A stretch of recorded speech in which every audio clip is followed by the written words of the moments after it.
এবার ভিন্ন কিছু হোক। আরিফ আজাদ। উদ্ভ্রান্ত উদাসীন সময়ের পাটাতন থেকে নোঙর করা যাক নতুন এক সময়ের বুকে। মরীচিকাময় স্বপনের নাগপাশ ছেড়ে ফিরে আসা যাক জীবনের নতুন অনুচ্ছেদে। হতাশা হতোদ্যমার হটকারিতার বলয় ভেঙে এবার গায়ে লাগুক মুক্তির পরশ। এবার ঘুম ভাঙুক, চোখ মেলে দেখা যাক বাইরে অপেক্ষা আমার নতুন পৃথিবী। নতুন ভোরের ঝলমলে রোদে ঝেড়ে ফেলা যাক এক জীবনের সমস্ত ক্লান্তি। একটা জীবন অবলীলায় অবহেলায় কেটে যাবে ভুল আর ভ্রান্তির বেড়া জালে। একটা জীবন আমগ্ন ডুবে রবে, তা হতে দেয়া যায় না। জীবনের গতিপথ ভুলে একটা জীবন ভীষণ বেপরোয়া হয়ে ভুল পথে ভুল স্রোতে বাঁক নিবে, তা হতে দেয়া যায় না। এবার ভিন্ন কিছু হোক। জাগরণের এই জাগ্রত জোয়ারে এবার নতুন করে লিখা হোক জীবনের জ্যামিতি।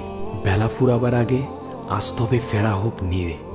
আরিফ আজাদ ভাইয়ের এই লেখাটি সত্যি লাইফ চেঞ্জিং একটি লেখা। আমার মতে তার লেখা সেরা লেখাগুলোর মধ্যে এটি অন্যতম। আপনারা অনেকে আমাকে ইনবক্সে কিংবা কমেন্ট বক্সে জিজ্ঞাসা করে থাকেন যে ভাই আমি ইসলামিক বই পড়তে যাচ্ছি, কোন ধরনের কিংবা কোন লেখকের বইগুলো পড়বো। তো এই ক্ষেত্রে আমি আপনাদেরকে সর্বপ্রথম আরিফ আজাদ ভাইয়ের বইগুলো পড়ার জন্য সাজেস্ট করব। তার লেখা বইগুলোর মধ্যে অন্যতম হচ্ছে বেলা ফুরাবার আগে, paradoxical Sajid 1 part 2 part and মা মা বাবা।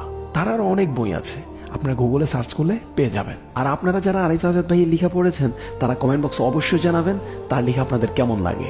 ভিডিওটি ভালো লাগলে বেশি বেশি শেয়ার অ্যান্ড কপি লিঙ্ক করে দিবেন। আর আপনার যদি মনে হয় আপনার কোনো পরিচিত ব্যক্তির এই কথাগুলো শোনা উচিত, তাহলে তাই কমেন্ট বক্সে অবশ্যই মেনশন দিয়ে যাবেন।